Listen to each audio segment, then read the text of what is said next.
दोस्तों, क्या आपने कभी सोचा है एक छोटे से किले में जन्मा बालक आगे चलकर के पूरे हिंदुस्तान की तकदीर बदल देगा। इस वीडियो में लास्ट तक बने रहें, क्योंकि इस वीडियो में हम बात करने वाले हैं शिवाजी महाराज के मराठा साम्राज्य का उदय से लेकर के अंतिम तक मराठा साम्राज्य की पूरी यात्रा। आज की ये कहानी सिर्फ इतिहास नहीं, बल्कि त्याग, साहस और स्वाभिमान की गाथा है। 19 फरवरी 1630 पुणे के पास शिवनेरी किले में जन्म हुआ एक शिशु का। पिताजी थे शाहजी भोसले, जो बीजापुर सल्तनत के सेनापति थे। माताजी थी जीजाबाई। जीजाबाई ने अपने पुत्र को गोद में खिलाते हुए रामायण और महाभारत की गाथाएं सुनाई। इतिहासकार जदुनाथ सरकार लिखते हैं, अगर जीजाबाई ना होती तो शिवाजी भी ना होते। आप सोच सकते हैं यह बालक आगे चलकर छत्रपति कहलाएगा। 1645 शिवाजी ने 15 वर्ष की आयु में हिंदवी स्वराज का संकल्प लिया। उनके भीतर एक आग थी, अपनी मातृभूमि को परतंत्रता से मुक्त कराने की। सन 1647 उन्होंने तोरना किला जीता। यह पहला कदम था उस स्वप्न की ओर। 1659 में जब अफजल खान रायगढ़ की ओर बढ़ा, तब शिवाजी महाराज ने प्रतापगढ़ के नीचे उस पर हमला कर दिया। दृश्य ऐसा था मानो दैत्य गिर पड़ा हो और धर्म की रक्षा करने वाला सिंह खड़ा रह गया हो। क्या आप जानते हैं, इस एक घटना ने पूरे दक्कन में शिवाजी का नाम गूंजा दिया। और 1674 में रायगढ़ किले में शिवाजी महाराज का भव्य राज अभिषेक हुआ। भारी गर्जना हुई, जय भवानी, जय शिवाजी। अब वह सिर्फ एक सरदार नहीं रहे, वह छत्रपति बन चुके थे। छत्रपति शिवाजी महाराज। उन्होंने सेना संगठित की, नौसेना बनाई, किले मजबूत किए और न्याय पर आधारित राज्य खड़ा किया। यूरोपियों ने लिखा, शिवाजी का प्रशासन इतना अनुशासित था कि प्रजा उसे अपने पिताजी जैसे मानते थे। आप महसूस कर सकते हैं वह क्षण जब हिंदुस्तान ने एक नए साम्राज्य का उदय देखा।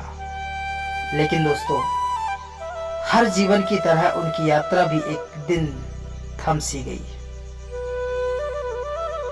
3 अप्रैल 1680 शिवाजी महाराज का देहांत हो जाता है और किला रायगढ़ आज भी उस दिन की खामोशी को याद करता है। उसके बाद बैठते हैं सिंहासन पर उनके पुत्र संभाजी महाराज। संभाजी महाराज ने औरंगजेब के विरुद्ध युद्ध जारी रखा, लेकिन 1689 में उन्हें बंदी बनाकर के क्रूर यातनाएं दी गई। इतिहासकार लिखते हैं, संभाजी की देह चली गई, पर उनका आत्मसम्मान अडिग रहा, कभी वो टूटे नहीं। संभाजी के बाद गद्दी पर आए राजा राम महाराज। उन्होंने जिंजी किले से शासन चलाया और 1700 में राजा राम का देहांत हुआ। फिर उठी राजा राम की पत्नी ताराबाई। एक स्त्री थी जिसने मराठों का झंडा थामे रखा और औरंगजेब को चुनौती दी। ताराबाई के नेतृत्व ने साबित किया कि स्वराज किसी एक व्यक्ति का नहीं, यह पूरे समाज का था। क्या आपने सुना है, औरंगजेब ने अंतिम दिन ये कहते हुए दम तोड़ा था, मैंने हिंदुस्तान जीतने की ठानी थी, लेकिन मराठों ने मुझे थका कर रख दिया। और फिर उदय होता है पेशवाओं का। सन 1707 औरंगजेब की मृत्यु हो जाती है। मराठा साम्राज्य ने नई शक्ति पाई, छत्रपति साहू महाराज। छत्रपति साहू महाराज गद्दी पर बैठे, लेकिन शासन का पूरा भार धीरे धीरे पेशवाओं पर आया। पहले पेशवा बने बाजीराव प्रथम। 1720 से 1740 तक उन्होंने उत्तरी भारत में मराठों का परचम लहराया। इतिहासकार कहते हैं बाजीराव प्रथम ने 20 साल में 41 युद्ध लड़े हैं और एक भी नहीं हारे। 1737 में दिल्ली के दरवाजों तक पहुंचना उनकी सबसे बड़ी विजय थी। और बाजीराव के बाद आते हैं बालाजी बाजीराव, जिन्हें नाना साहेब के नाम से जाना जाता है। उनके समय में साम्राज्य चरम पर था, लेकिन नियति ने फिर करवट ली। 14 जनवरी सन 1761 पानीपत का मैदान, जहां मराठा साम्राज्य और अहमद शाह अब्दाली आमने सामने थे।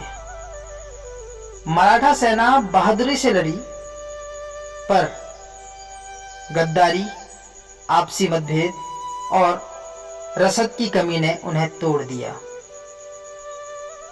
लाखों सैनिकों ने प्राण गंवाए।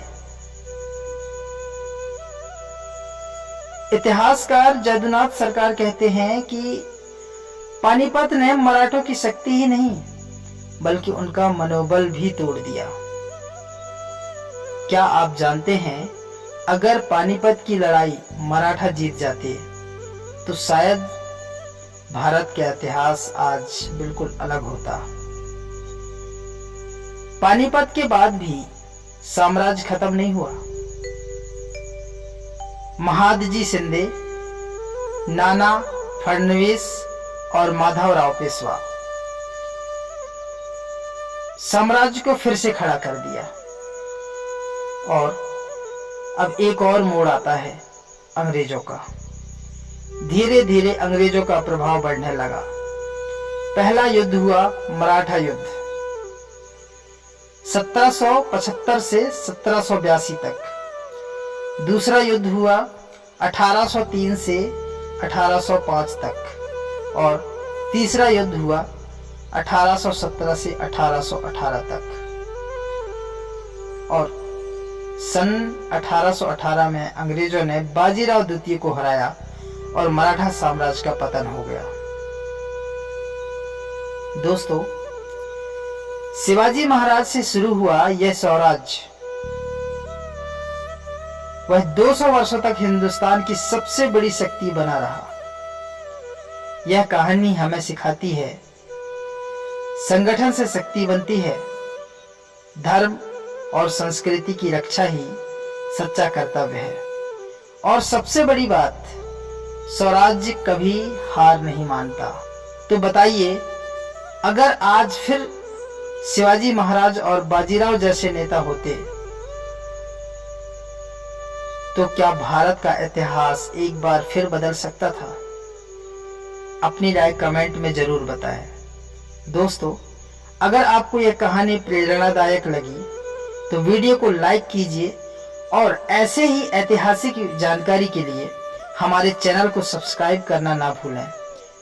आपका एक लाइक और सब्सक्रिप्शन हमें नई कहानियां लाने की ताकत देता है। यह कथा मुख्य रूप से सर जदुनाथ सरकार की पुस्तकों मराठा क्रॉनिकल्स और समकालीन पारसी स्रोतों पर आधारित है। आपने वीडियो पूरा देखा, इसके लिए बहुत बहुत धन्यवाद आपका। जय हिंद, जय भारत।